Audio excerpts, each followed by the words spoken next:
Okay, hey guys, this is, I tried to record a minute ago. I didn't have enough space on my phone, so this is a second try.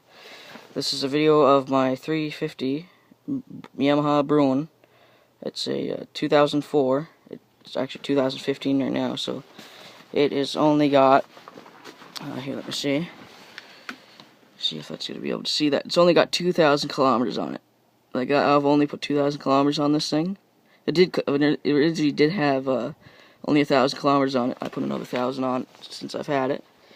It's all, I think it's called analog, I'm not sure. Very simple. Four-wheel drive. It has four-wheel drive. Oh, it's just a push button in. It's in four-wheel drive right now, and take it out. Got hand warmers on it, and actually I rolled it not too long ago, and it broke off, but I kind of got it back on there. Hand guards. I got those for Christmas and the hand warmers. And, oh, put my finger over the screen there. I got a winch on it. It's a 2,500 pound winch. The lights on this thing, they aren't very good at all. And, another problem is, just speaking of lights, this is my back brake right here, and it locks, but it does that, and when I'm driving, that'll come back, and, my, tail light is a very bright tail light. Like, you can't see it right now because it's day, but if it was night, I might put a second video on night, or maybe even a driving video, but yeah, you'll be able to see it then. I've had some problems with it before, but none really too major. One problem is, this back bar, if you're gonna put a gas tank can on it, you gotta get a bumper. That back bumper, because if you put it on this is what happens. It breaks the welds. It was too heavy, the gas can, and it broke the welds on the back.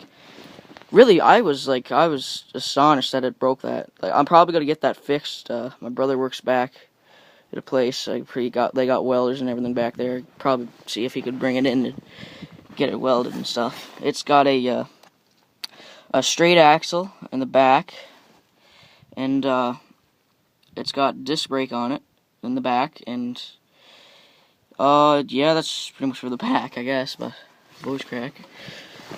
I've got 28-inch tires on it. These are Maximus, or Bighorn Maximuses. I can't pronounce that very well.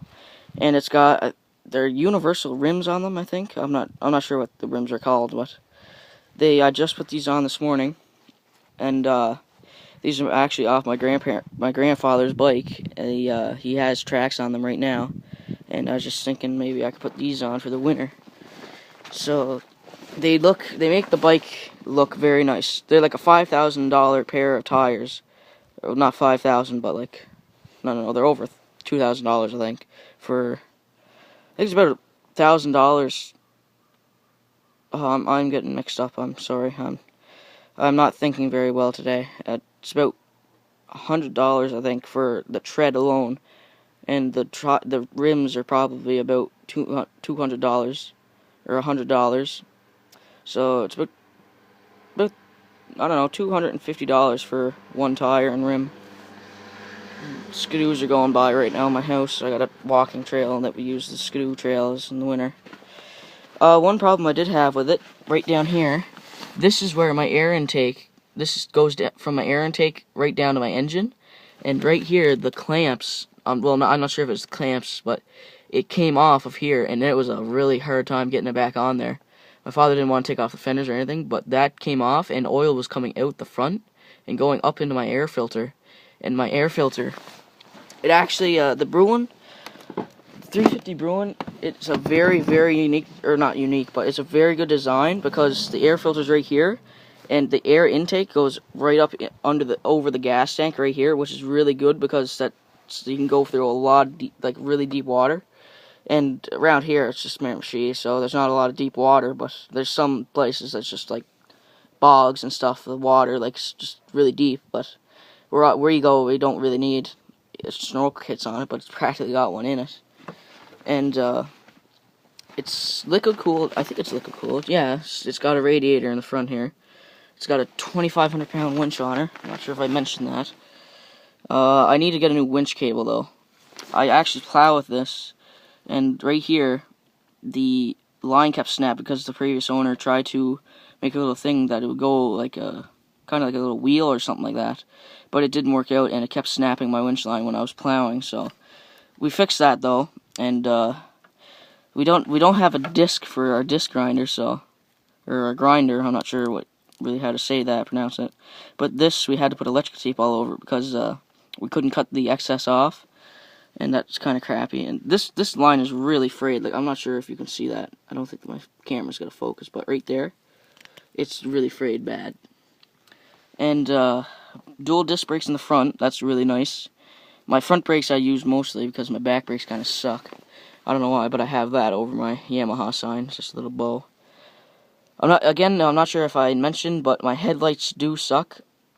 I'm gonna get a light bar. Not sure if I should put it right here or here. Maybe if you leave that in the comments or something.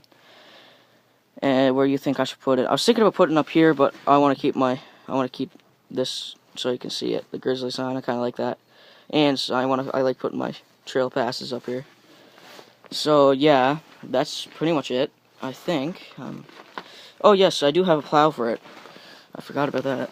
I'll show you we got the bracket on. The bracket you can't really see because it's full of ice, but right here, right there, that's the bracket. It's a click and go plow. It's like I think it's like a $700 plow or something like that. I wasn't quite sure. I got it for Christmas, so it really is really easy. You just take the winch, you put it on. There's one little place where you put the winch and you winch it up about 6 inches and you just haul it out and push it back in. It should lock in as long as you get it on the first try. You normally get it on the first try. It's actually quite easy. And then you just lower it down and put the winch in a different spot. The one thing, I'll probably just put another review for the plow in a different video. But yeah, that's pretty much it. That's the walk around of my bike. It is a great bike, I have to say. Like, if you're looking for a great little bike, you have like a lot of small trails. Like my mother, she went on a drive with this once, and she went through Nappin Trail. We have an Nappin HEV trail here. I'm not sure if you know where I'm talking about, but you probably don't unless you live in the Miramichi, through Nappin. And there's a trail, and she brought it through there, and her bike, they got a 650 2-up-seat, a Can-Am.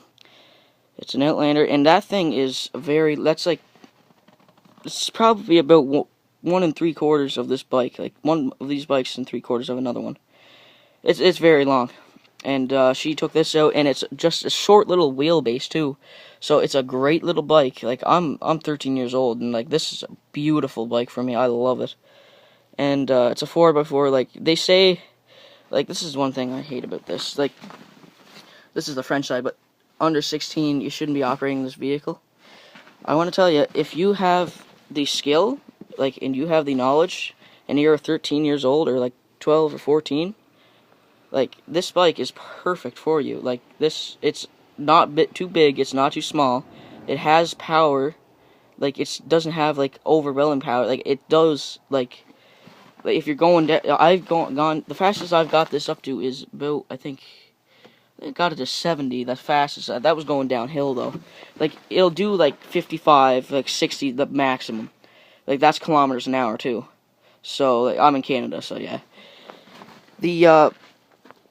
The one problem is I had tires on this. They were bald, and they suck in